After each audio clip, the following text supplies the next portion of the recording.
Telespectadores da TV Prevê, estamos iniciando mais um programa IESB Notícia e hoje a minha convidada é a professora Daniele Jacon Aires Pinto, que é a coordenadora do curso de Relações Internacionais do IESB Prevê. Tudo bem, Daniela? Tudo bem, professor. Obrigada pelo convite. Eu é que agradeço a sua vinda aqui aos nossos estudos. Daniela, vamos falar um pouquinho da área de relações internacionais, né? Inclusive, me parece que agora, nesse final de mês aqui, ou início de setembro, tem um congresso sobre relações internacionais aqui em Marília. É isso, Daniele? Sim. Nós aqui na região de Bauru temos dois polos que concentram o curso de relações internacionais, Bauru e Marília. Marília com um polo mais público, que é o curso da Unesp, e nós aqui em Bauru.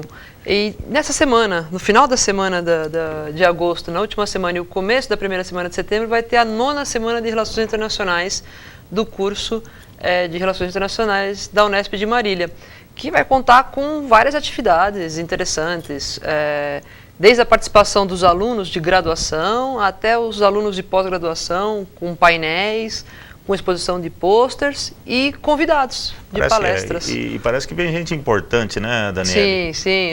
O Celso Amorim, que foi nosso ministro das Relações Exteriores, Francisco Rezec, né? Sim, da área de Direito Internacional, né? Sim, serão os dois grandes cabeças digamos assim, de chave para as palestras, que vão acontecer uma no início, a do ministro Celso Amorim, que vai debater um pouco do qual é o caminho que a política externa brasileira deve seguir no século XXI, né? Como é que o Brasil vai projetar a sua política externa no século XXI? Ele que, como ex-ministro das Relações Exteriores, tem uma experiência vastíssima, embaixador de carreira, né? Diplomata de carreira, e o ministro Francisco Rezec, que vai falar um pouco da questão do direito e da diplomacia. Certo. E vai trabalhar um pouco essa questão de como o direito e a diplomacia dialogam. E ele vai estar, então, na quinta-feira, no dia 1º de setembro, que é mais para o final do Congresso.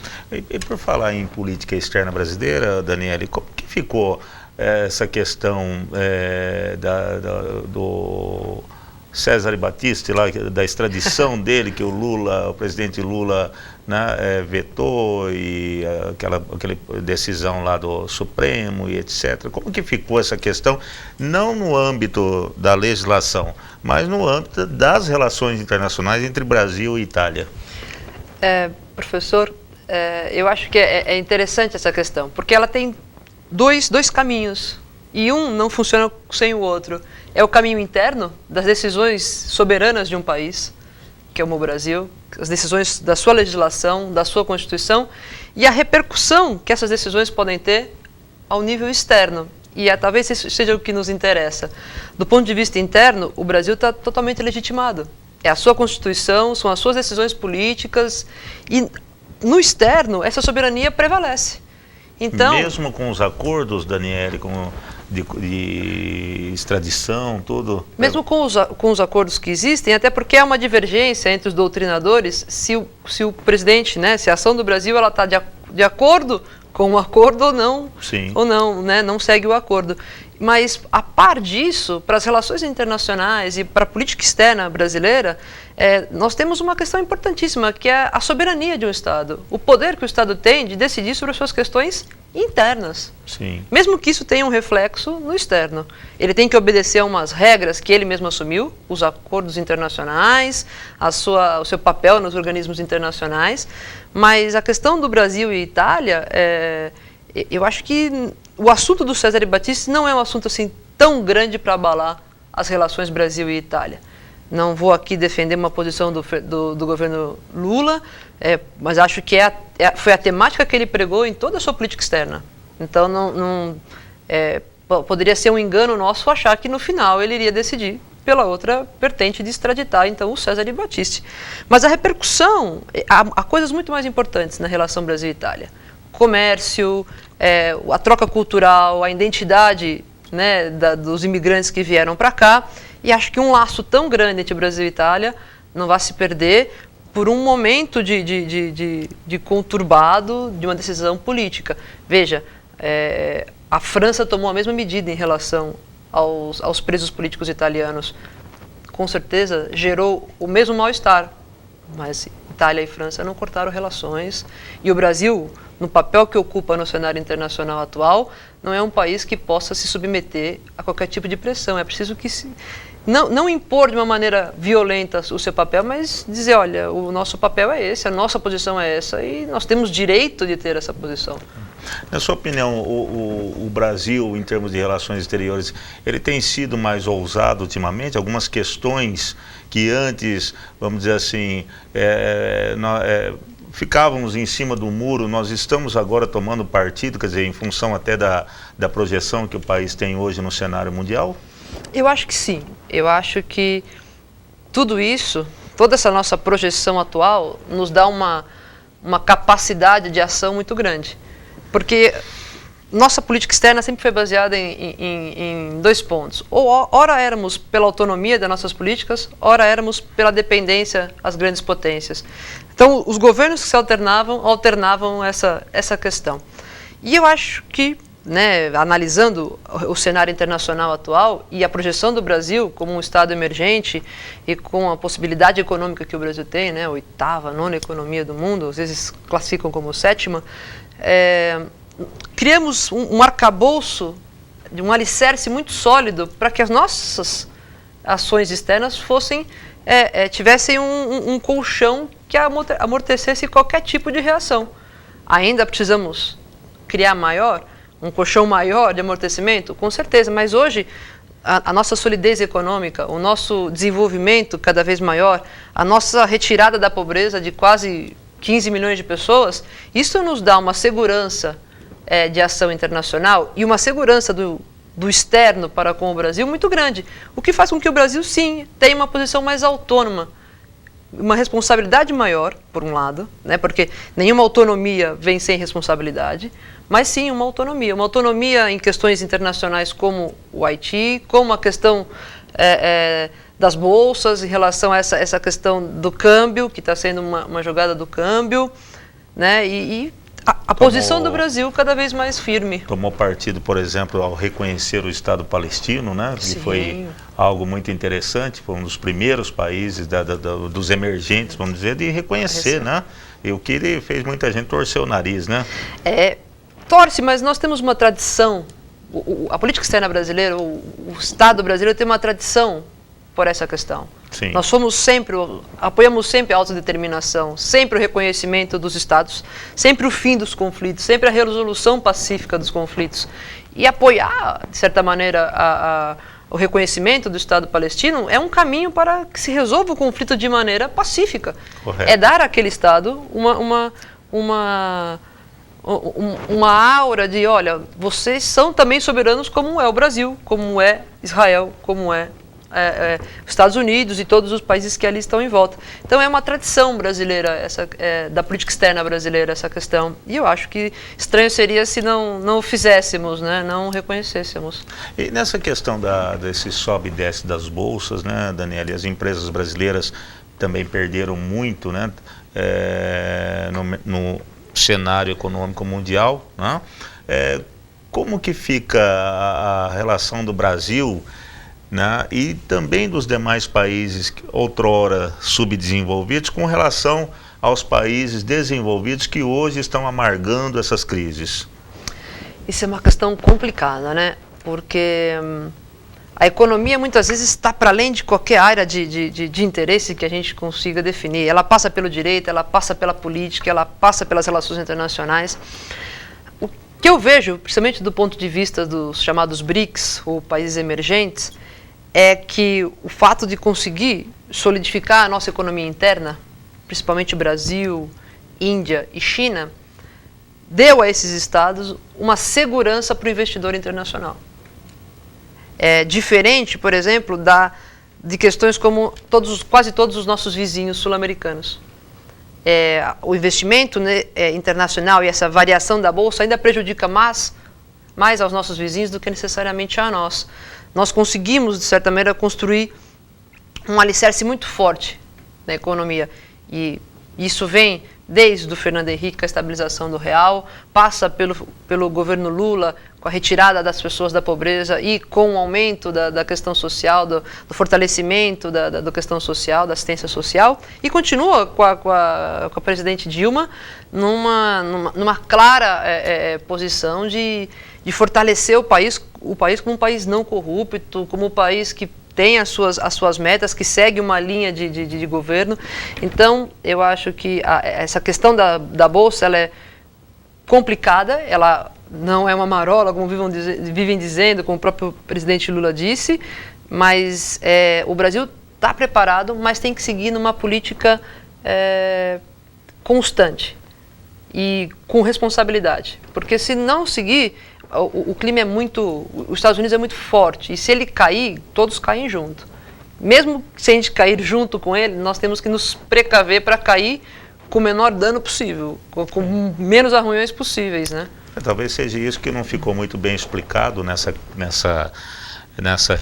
revolução, vamos dizer assim, das bolsas, né?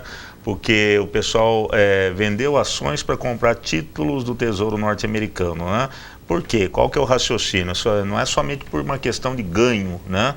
É por questão de sustentar a própria economia norte-americana, porque senão vai tudo por água abaixo. Eu acho que há dois tipos de pessoas que investem nesse mercado financeiro. Os que estão, sim, interessados no ganhos que isso pode acontecer, porque comprar título, quando os Estados Unidos está precisando, o preço está lá embaixo, se ele estabilizar, daqui a pouco o preço vai estar lá em cima, e é um país que, medidas as proporções, é difícil que ele quebre de uma hora para outra, mas há sempre essa possibilidade. E, por outro lado, há aqueles que, sim, enxergam a questão, do meu ponto de vista, macro. Se sairmos todos dos Estados Unidos, tirarmos todos os nossos investimentos, investirmos em outro lugar, o mundo quebra. Então, é pior, ruim com eles, pior sem eles, né? Então, eu acho que essa dinâmica fez com que a questão se sustente até hoje.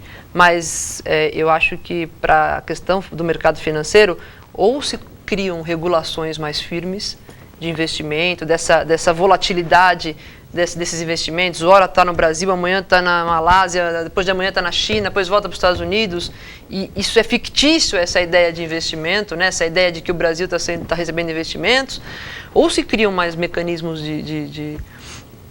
para que esse investimento fique no Brasil por mais tempo, pague seu imposto e gere benefícios reais para o país. Produção, no caso, né? Produção, quer dizer, se você investe, se você compra um papel de uma empresa, que esse dinheiro fique aqui não por 2 dias, sim, mas sim por um período, que ele pague um imposto muito alto que reverta em benefícios sociais para o Estado. Certo. Nem benefícios fiscais para o Estado, que revertem benefícios sociais para a população.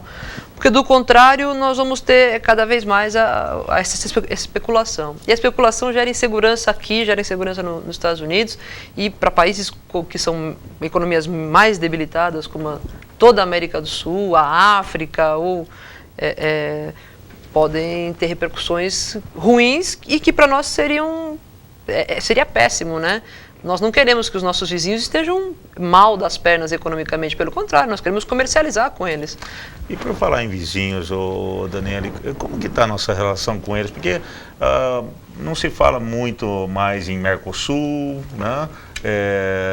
Na ALCA, que também, né, vamos dizer assim, caiu no vazio, né? Como que está a questão da relação com os nossos vizinhos, principalmente a Argentina, o Paraguai, o Uruguai, o Chile, certo? Está morna essa relação, mesmo com o Brasil se projetando no cenário econômico e até político mundial?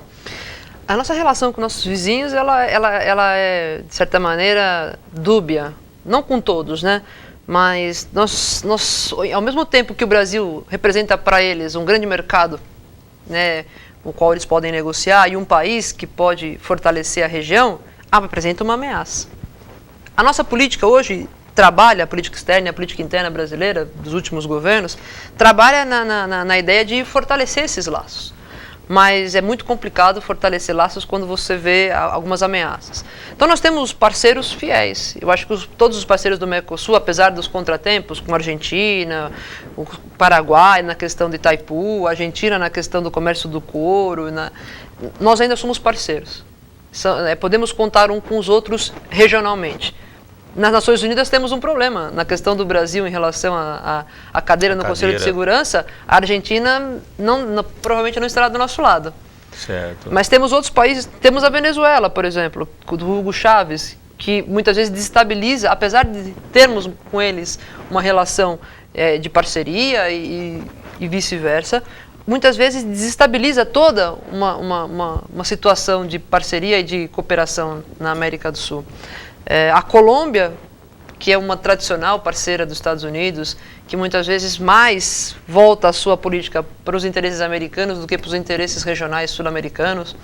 Então, do ponto de vista dos parceiros mais próximos, digamos assim, tirando esses três que eu falei, o Brasil está... E o Chile, talvez que o Chile seja um grande país também que procura fazer uma política externa autônoma. Nós temos bons relacionamentos com todos, mas esses nós podemos, em algum momento, não contar com eles como nossos parceiros, porque há aí uma disputa, não por liderança, mas talvez por influência maior nesse cenário sul-americano, e aí se a gente expandir para o cenário latino-americano, nós vamos ter o México, né? E o México está ali perto dos Estados Unidos e tem interesses sérios econômicos, né? Então, mas em relação à ALCA, só para fazer um comentário, eu acho que foi bom até que enterrarmos a ALCA. Temos um mercado de expansão latino-americano e sul-americano muito grande. Se ela não fosse em padrões igualitários, ou seja, com uma reciprocidade muito grande entre Estados Unidos, Canadá e todos os países latino-americanos, estaríamos nós economicamente talvez passando por sérios problemas, né? Então eu acho que por hora, se ela não é recíproca, é melhor que não se fortaleça. E Daniela, a militarização da Venezuela com o Hugo Chávez é preocupante? Difícil dizer se ela toda militarização é preocupante. Sim, né? Se a gente com for certeza. Toda ascensão militar, ela causa pelo menos alguma preocupação. Todavia, eu não acho que o Hugo Chávez tenha uma capacidade militar muito grande, porque ele tem um débito social muito grande. Ele tem um déficit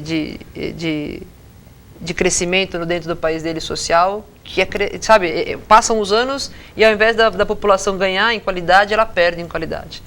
E é muito difícil bancar uma ascensão militar. Há perigo? Sempre há. Nós estamos nas fronteiras. Nada impede que o Hugo Chávez use o seu exército para fazer qualquer loucura militar numa região que, apesar de não ter grandes conflitos, está sempre com alguma coisa acontecendo.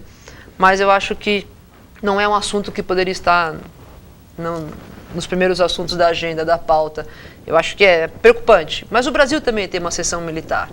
E aí, mais vale com o UNASUL, que é a União das Nações Sul-Americanas, esses assuntos militares são tratados lá dentro. Há uma coordenação militar a se tratar na UNASUL. Então, é, de certa maneira, um freio, não só para a Venezuela, mas para todos que tenham alguma ambição militar mais relevante, como a própria Colômbia, em relação aos Estados Unidos, está dentro do seu território e está, ele sim, fazendo freio agora do narcotráfico. Então, a UNASUL e todas essas forças que se reúnem lá ao ponto de vista militar, ela é sim um freio e, ao mesmo tempo, uma cooperação militar que fortalece os exércitos e a política de defesa de todos os países sul-americanos. Né? Eu lhe fiz essa pergunta até em função se é preocupante ou não, por conta do sucateamento das Forças Armadas brasileiras, que ora dizem que vão modernizar, e ora nós temos notícias de que realmente a situação é precária, né? Inclusive em se tratando dos soldos dos militares, né? Então recentemente nós tivemos aí outra manifestação de que a situação dos militares brasileiros é precária. Então daí a razão de perguntar, escuta, enquanto lá ele está valorizando, aqui está, vamos dizer assim, depreciando o pouco que nós temos. Isso não deixaria a nossa nação vulnerável? Se pensarmos do ponto de vista que estamos no mesmo nível de desenvolvimento militar que toda a América do Sul, sim. A questão é que, mesmo precários, estamos acima. Acima, claro. Estamos acima em contingente, em material. Quer dizer, nós temos um porta-aviões que, apesar de usado, ninguém tem. Sim. Né? Nós temos aviões de caça que, apesar de já antigos, ninguém tem. Quer dizer, tem um ou dois. Nossos tanques são produzidos nós temos produção aqui, nós compramos. Nós conseguimos ter um trabalho de exército, nós treinamos o nosso exército, apesar da precariedade. Então, eu acho que, não acredito que o nosso sucateamento poderia representar uma ameaça, porque do ponto de vista comparativo com as outras nações latino-americanas e sul-americanas, nós estamos à frente. E a ascensão que o Hugo Chávez demonstra ter não está para além das nossas capacidades. Ela está ascendendo aquilo que era o modelo militar dentro da própria Venezuela, né? Então, não acredito que isso represente uma grande ameaça ao Brasil, não. Mais representa ameaça ao Brasil a realocação da base naval americana na América do Sul, que antes foi fechada, que chama Pelotão 14, se eu não me engano, e em 2008 foi reativada pelos Estados Unidos como área de influência onde eles querem ter alguma movimentação militar para estar vendo o que está acontecendo na região, né? Você comentou, né, Daniele, que alguns colocam a economia brasileira hoje em 7º lugar no cenário mundial, né? Eu já, por exemplo, coloco em 5º, né, se considerarmos a Europa dos 25, né, certo? Então, nós já teríamos aí o Brasil em 5º lugar, né? Agora, quem ascendeu rapidamente foi a China. Como que está a relação Brasil-China? A China, né? A China, a gente acha que ela ascendeu muito rápido, mas se nós formos fazer um estudo do século XX, depois da Revolução Cultural, ela trabalhou para isso. Sim. Né? E soube, talvez, com a sua mão forte, com a sua coerção sobre os seus cidadãos, construir a sua economia de maneira a chegar fortalecida ao século XXI. A relação Brasil e China, apesar de ainda não ser perfeita, é boa. Nós temos boas relações comerciais com a China. Saudável. Nós temos relações saudáveis comerciais e até digo que nós somos grandes, trocamos ainda muito comércio e isso é importante. O problema do Brasil é a questão de que nós temos muito commodities. A nossa exportação é só baseada em produtos agrícolas.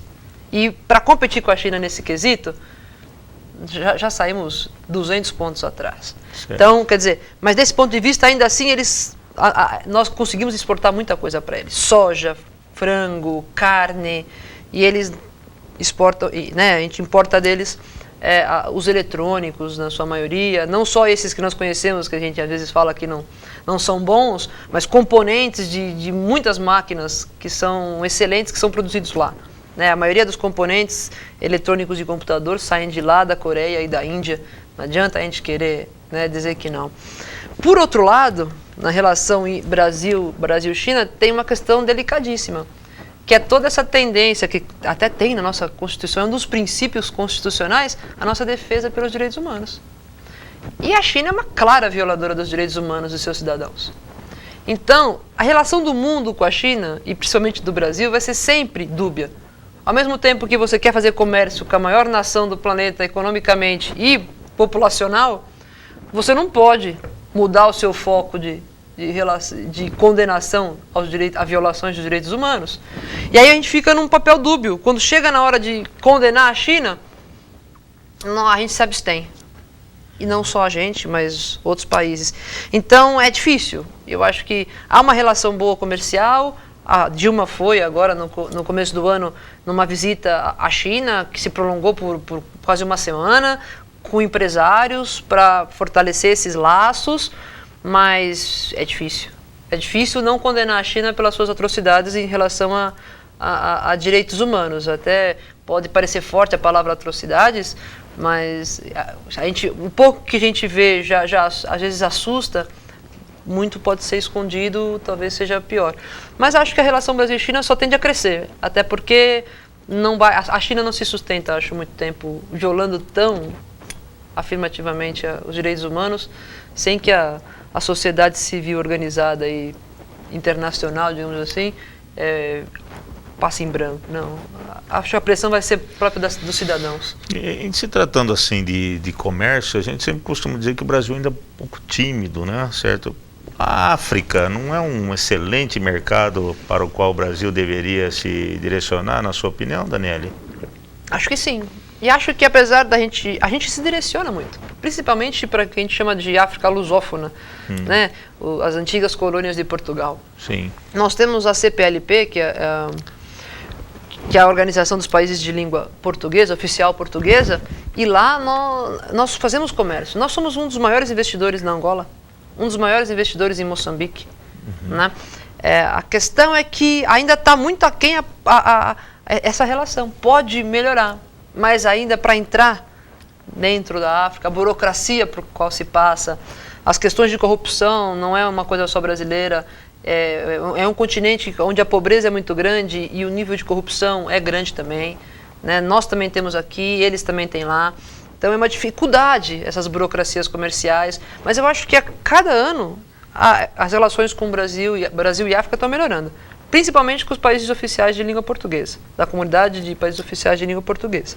E essa questão de melhora, isso sim se deve a uma política cada vez mais afirmativa do governo Lula, né, que elegeu a África como um grande polo de investimento do dinheiro brasileiro, de investimento do governo. Nós temos parcerias para o desenvolvimento, para melhorar a questão social. Nós temos, culturalmente, nós influenciamos muito, quer dizer, eles conhecem a nossa música, as nossas novelas, né? Eles conhecem o nosso samba, eles vêm para cá. No próprio IESB nós temos 3 alunos que são da Angola, ou seja...